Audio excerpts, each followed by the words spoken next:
Hello,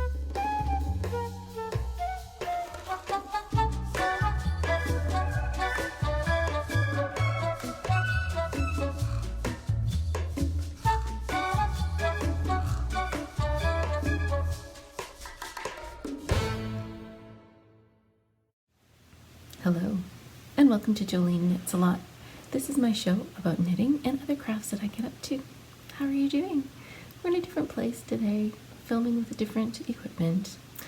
Sometimes things happen and things break, but I'm happy to be with you recording a podcast today. It's very early in the morning here, and by very early I mean it's 6:30. So it's quiet and peaceful. So it's very early in the morning here. And it's very peaceful on my street and in my house. And I thought this might be a good time to talk to you a little bit about knitting. Are you an early morning knitter? Do you get up early and knit with your coffee? Or do you like to stay up late and knit after everyone else has gone to sleep? I'm not the kind of person who can stay up late. I like my sleep. But I do tend to get up fairly early, so this is a good time for me to be talking to you about knitting. Today I am wearing my finished night shift shawl. If you may recall that I finished this on the last episode. It is quite large. Let me back it up.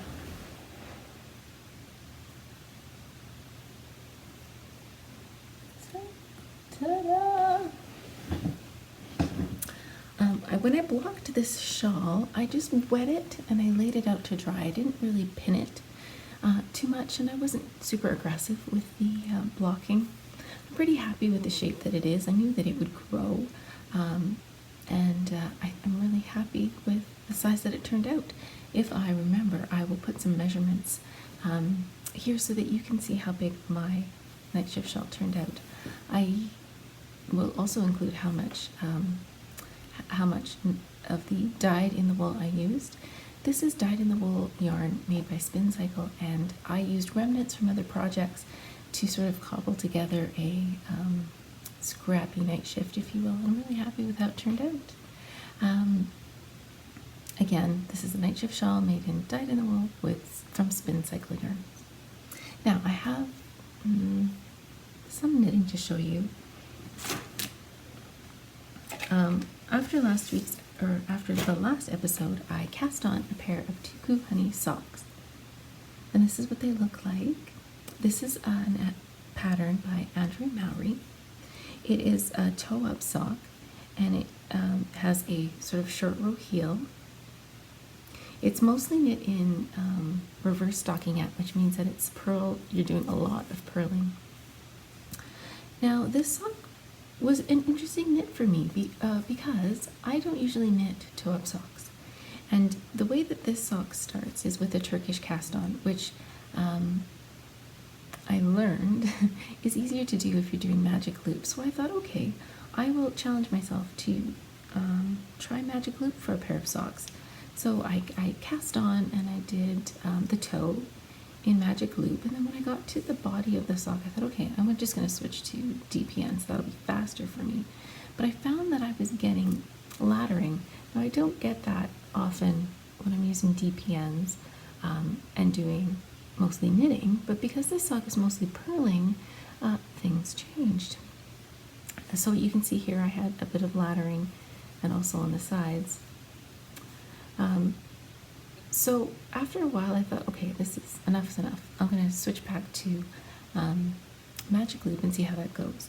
Now the needle that I had was a 24-inch needle, so I was using that until I could get myself a 32-inch needle. And then I think at the point where I got a 32-inch needle, I think, well, it's not perfect, but I think that my my joins did improve. I think here certainly you can see an improvement, particularly over this section here.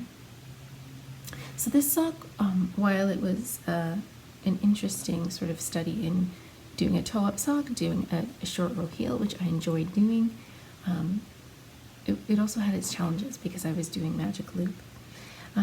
The one thing that I found helped me tighten up that first purl stitch after switching to the new, not the new needle, but after you turn, is to wrap the yarn from underneath to over top. Now normally when I purl, the yarn goes over top and I pull it through, but in order to snug up that first purl stitch, if you wrap the yarn the other way and pull it, that can help. That might be something you want to try in your knitting. So maybe that will be helpful for you. Now the one thing I did find about this sock pattern, I do enjoy it. It's got a simple cable, which is just sort of moving 2 stitches back and forth, and then some garter stitch in the middle. But you may notice that, including with the color that I used and the general shape of the sock, it is rather phallic looking. It is what it is. And it won't look that way when it's on my foot, but I just thought it was pretty funny. And my husband did too. Anyway, these are the Tuku Honey socks. These have ended up just a little bit big for me, and I think part of that is due to how long I knit the sock until I started the heel. So they are a little big, but I think they might be some cozy winter socks, or they may go to somebody with slightly larger feet. Who's to say? But I did use Tuku fingering, and I cast on the other sock. So I'll show you what I have on my needles. Again, this magic looping is something I have done before, but it's not my comfort zone. It's not where I go to first. But maybe you can see on this pair of socks that I've got less laddering going on. And those are my Tuku socks that I'm working on. I've also been working on my second outline tank. Now, I made one of these earlier, and I wore it so much, especially during the heat wave that we've recently had. So I decided I'd cast on another one. So this is my second outline tank. I'm using Mojave, which is the same yarn I used for the first one. It washes and dries really nicely. It's soft, has a lovely drape. It's very comfortable. So I thought, why mess with it? This is the mauve colorway, and I've just knit the first ball. I plan on doing pretty much what I did the first time, and that is knit 2 balls, and then with the third ball I will knit until I have about 30 grams left, and then I'll knit the front and the back, and I think that should work out nicely. That's what I did the first time. So again, why mess with a good thing? I think we may have a visitor. Good day, sir. It's okay. Hi, hi, hi. We have our production crew has decided to check on the camera setting. What do you think, Blue? He's certainly grown a lot since the last time we've seen him. He's still not helpful with the knitting. And that's Blue, everyone. So that's my outline tank. And really, those are the only 2 things I've been knitting on this last little while. But I do have something else to show you that I finished. I finished my cross stitch, and I'm really happy with it. Ooh, the morning light is very complementary to cross stitch. I think last time I only had some of the green left to go and that white outline, and then I followed the instructions in the kit by Junebug and Darlin to complete it. So that included using some batting and then a felt backing that I whip stitched on, and I just used a Sharpie to write in the year that I finished this little project. And I'm really quite happy with it. The Junebug and Darlin kits have really good instructions. It was very clear on how to complete this project, which I was happy with, and I really like how it turned out. And I liked it so much that I thought I would start another cross-stitch project. And this one, I've just been working on a little bit. It's slightly larger, and there are more letters, but I just thought I'd show you where I'm at. You are ugh. That's not a reflection on you. That is just how this chart ended up. The way that this one is charted is that there's one large chart for the whole project, and then they divide it up into quadrants, and this bottom quadrant just had these 3 letters, and I thought that was hilarious. So I'm not done. It's going to say you are enough, and there's some flowers that will go on top and bottom, and I will insert a picture of what this project will look like right here so you can see. But I'm really still enjoying the cross stitch. Really, it's something nice to pick up from time to time and work on. It does require a bit more focus, or maybe different focus. But it's really, really enjoyable, and I'm looking forward to continuing to work on this piece. And so because I've really been enjoying the cross stitch lately, I purchased a couple of new kits. Now the first two that I had worked on were from Junebug and Darlin. Now these also are cross stitch, but they're from another Canadian maker. Sorry, a Canadian maker. Junebug and Darlin, I think they're from the Pacific Northwest. And this one is Diana Waters, who is from Canada, I think somewhere in Ontario. And so I got two kits. This one is some feathers, which looks slightly a little more simple, maybe. And then this next one, which is called Sea to Sky. And this one reminds me a lot of the Rocky Mountains and the rushing waters and the lakes there. The summers I've spent visiting the Rocky Mountains. And so it looks like cross stitch is here to stay in a small way. I'm really enjoying it. I know in the summer I tend to slow down with knitting and pick up different things, or maybe smaller knitting projects. This year it seems that cross stitch has made an entry, and I'm really enjoying it.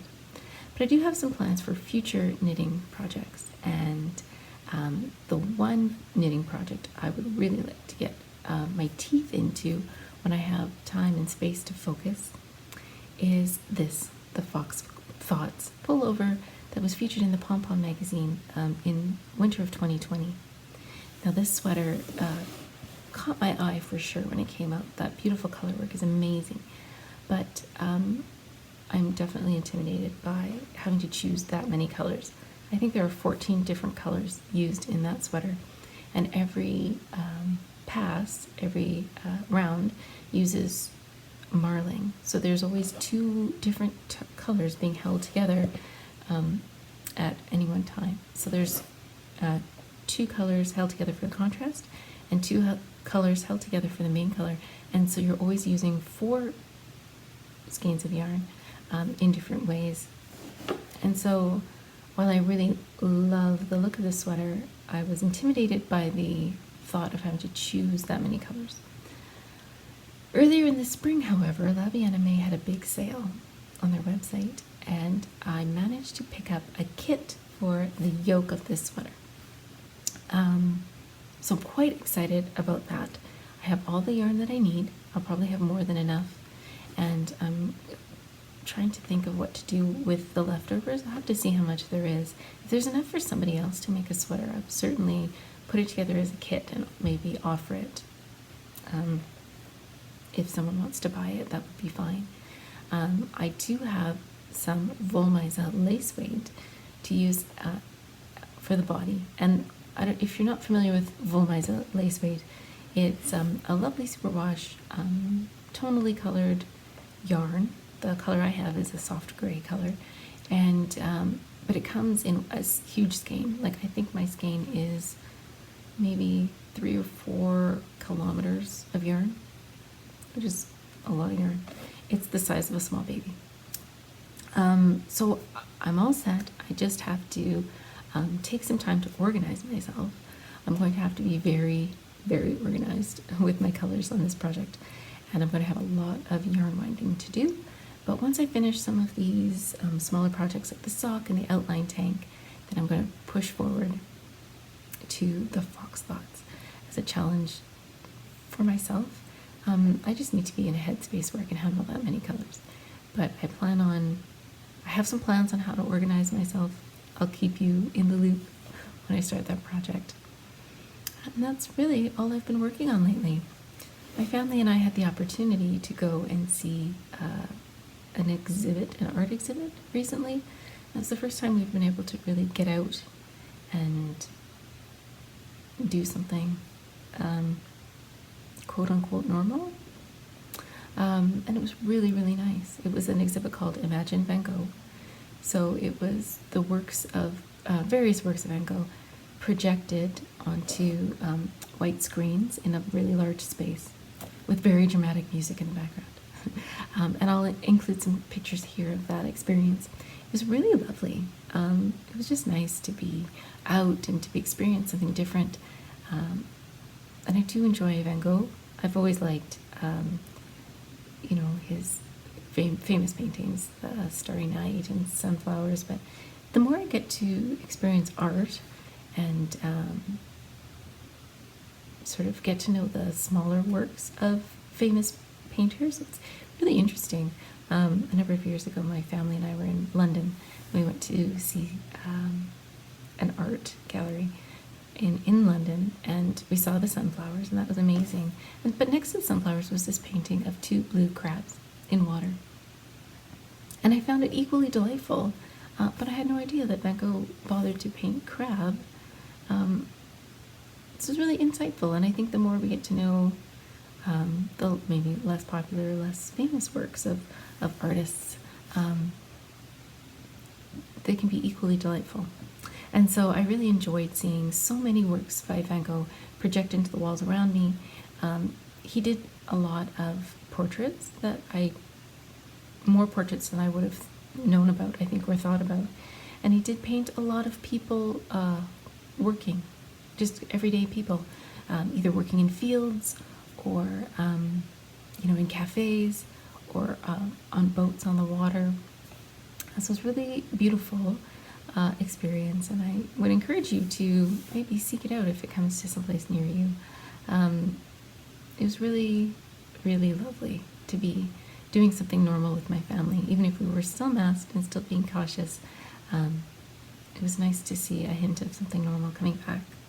Thank you for joining me today. I hope you don't mind my morning voice and watching the sunlight track across my piano. It's been a really nice way to start my day, talking to you about something that I love doing and something that means a lot to me. So thank you for joining me today. I hope that you find some time to sneak in things that give you joy and fill you up. Maybe that's checking out an art exhibit near you, or going for a walk with a puppy. Just got a little bit of energy in the morning. Or maybe it's sitting quietly with some cross stitches and knitting. But I hope that you find time to do something you love to do. I know I plan on knitting a lot. Thanks for joining me, and I look forward to seeing you soon.